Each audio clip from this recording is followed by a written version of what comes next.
Let there be light, and there was light in our presentations. And of course, I just thought I'd use the words of the said God, or the God of Genesis of chapter 1. Of course, the said God is the serpent, the God who was in the Garden of Eden.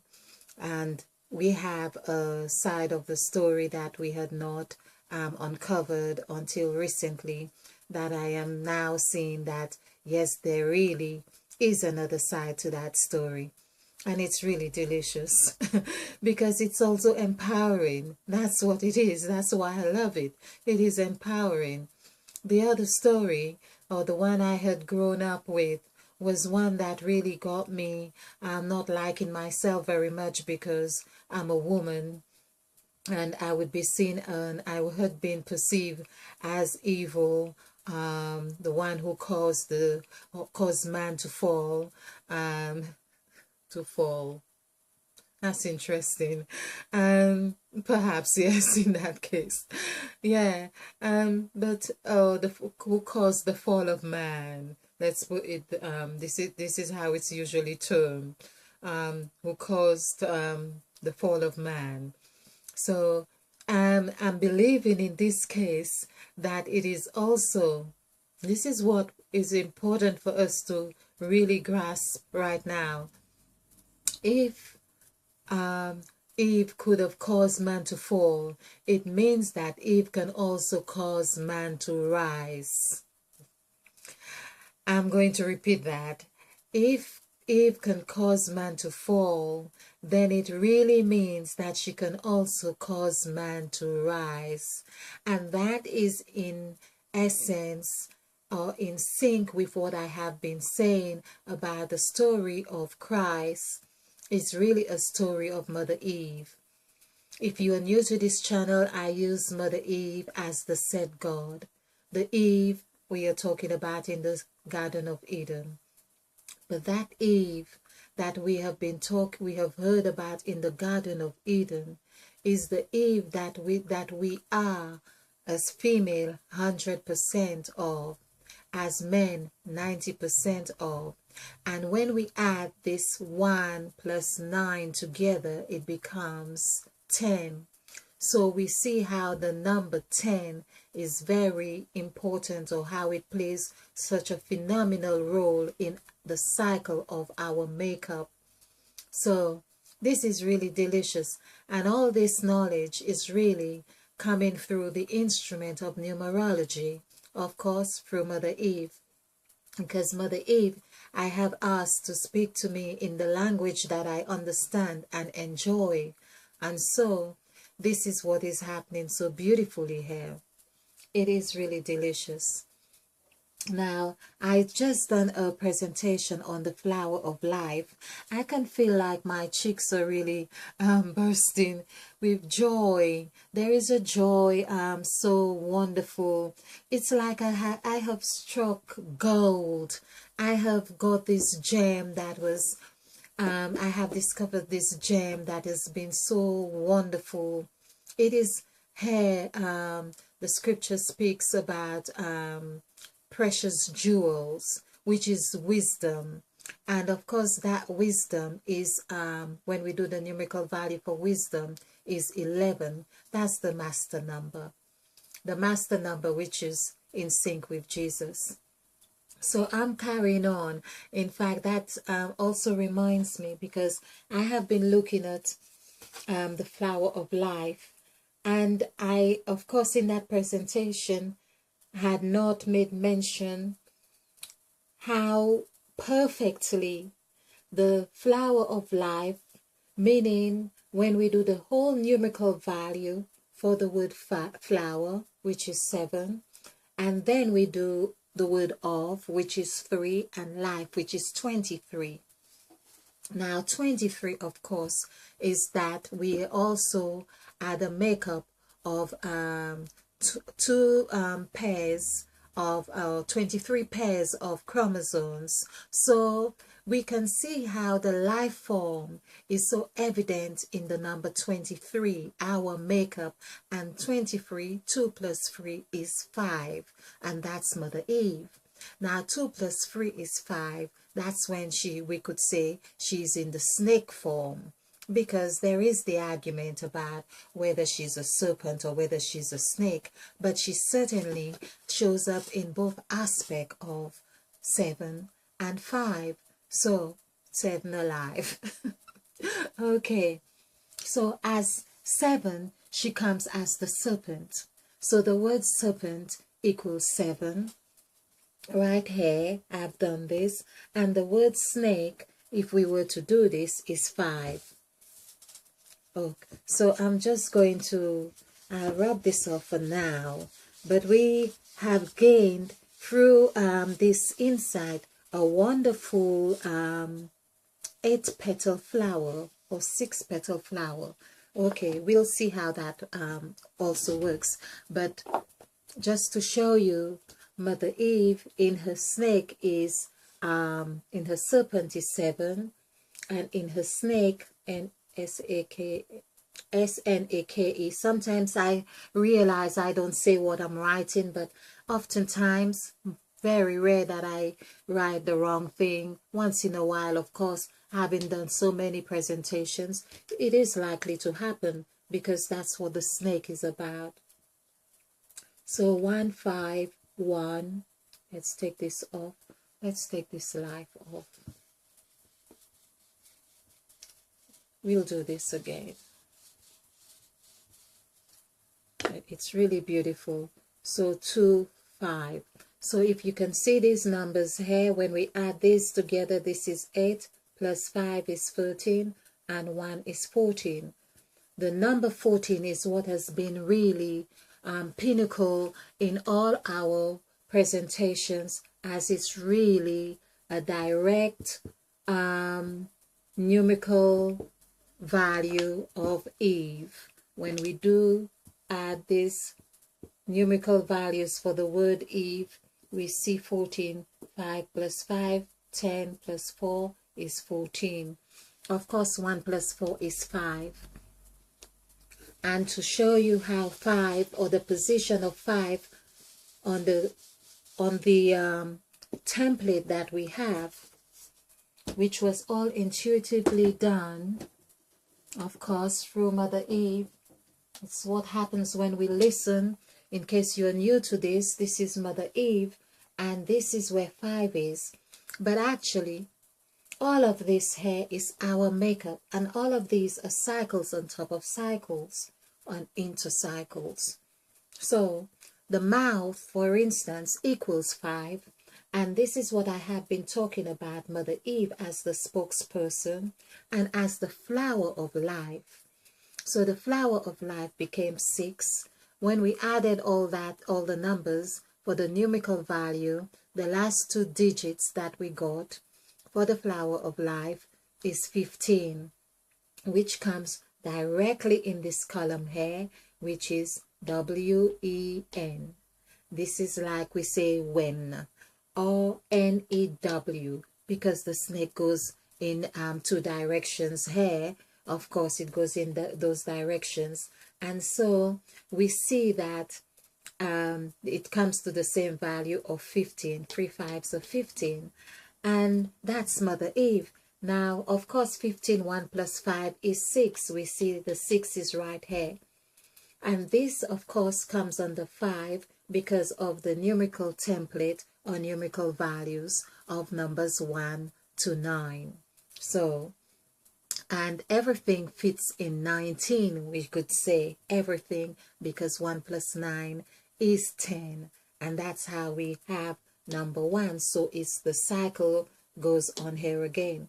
However, I'm going to take the opportunity to mention that Mother Eve wants us to start counting back, she says. Count back, meaning is where we need to be going on devising another template with, I'm not sure if we're going to have to do away with this template, but there is certainly another template being devised. And so do join me again as we explore in the beginning, because that's what it's all about, wanting to find this beginning.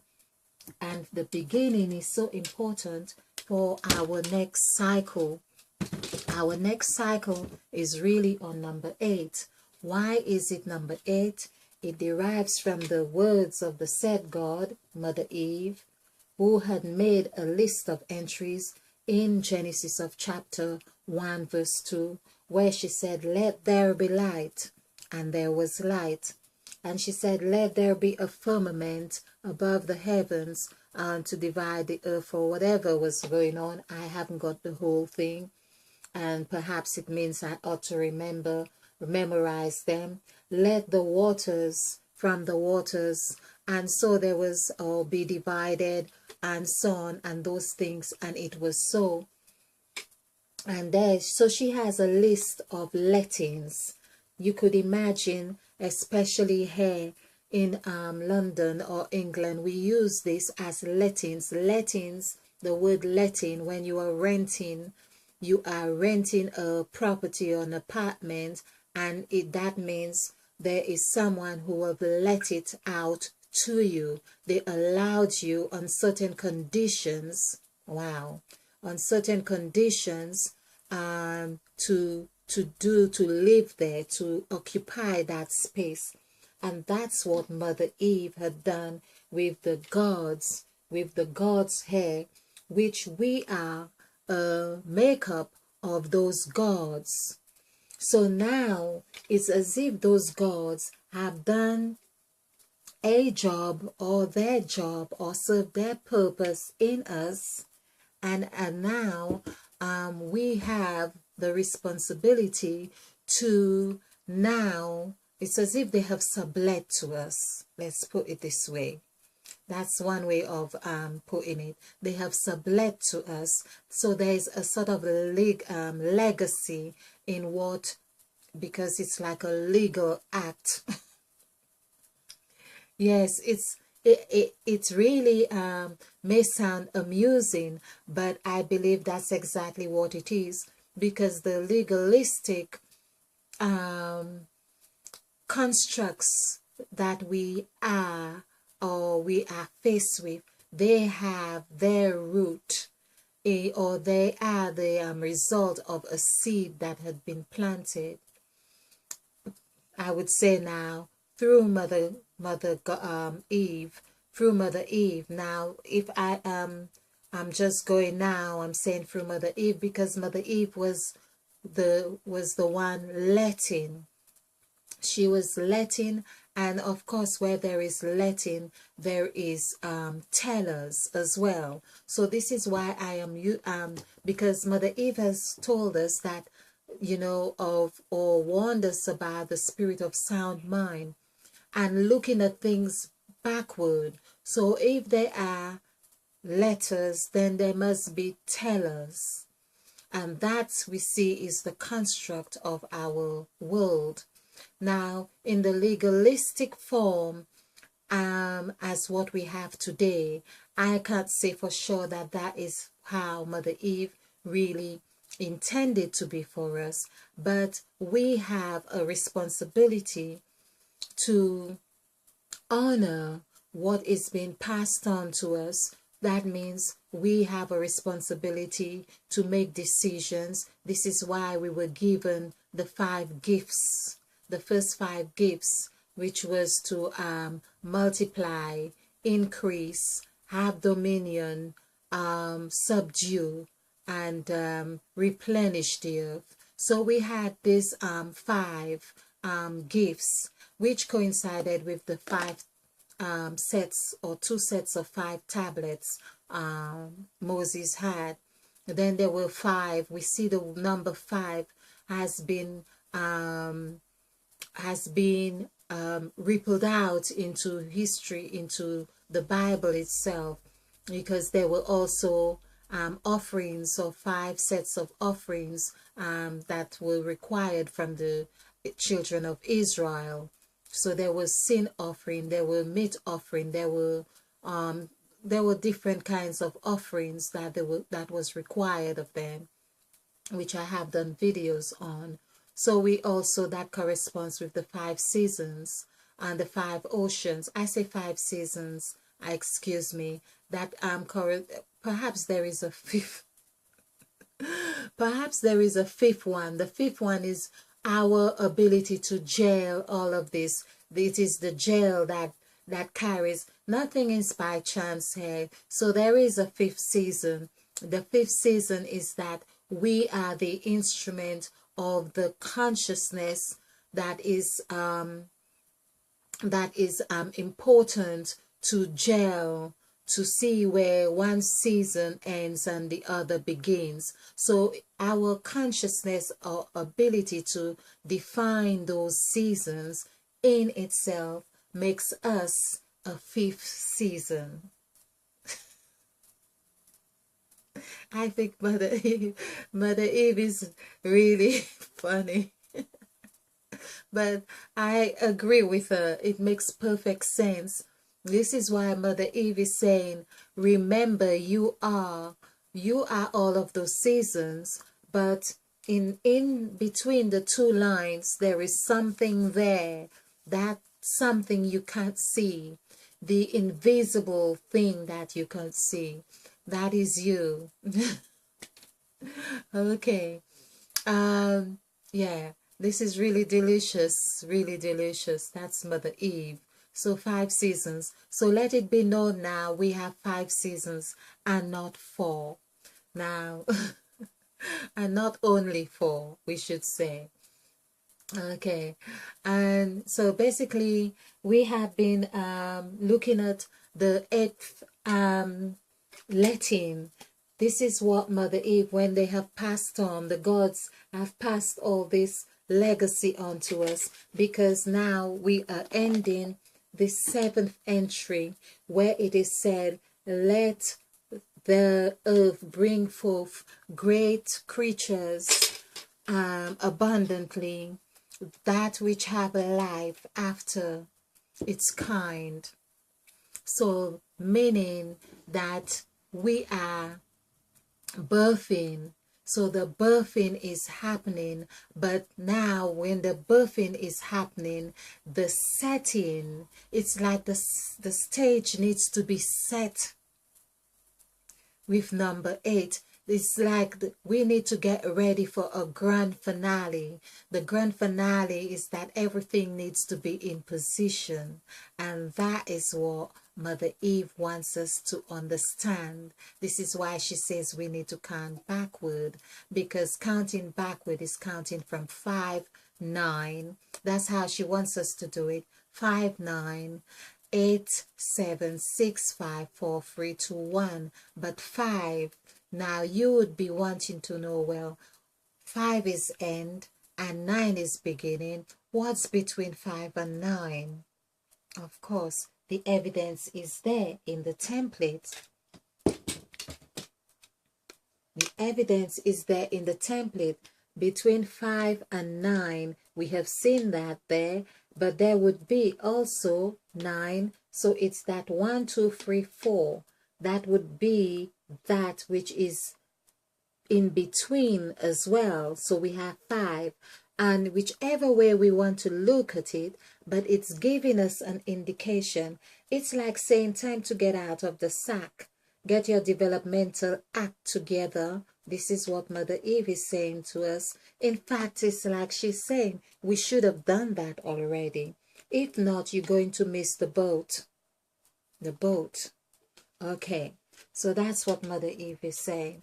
So thank you for joining me on this presentation. I hope you have enjoyed this. And Mother Eve has a sense of humor in her deliverance, but she is really serious, deadly serious. Okay, thank you. Give us a thumbs up. Remember to give us a thumbs up, like and share, of course. Thank you.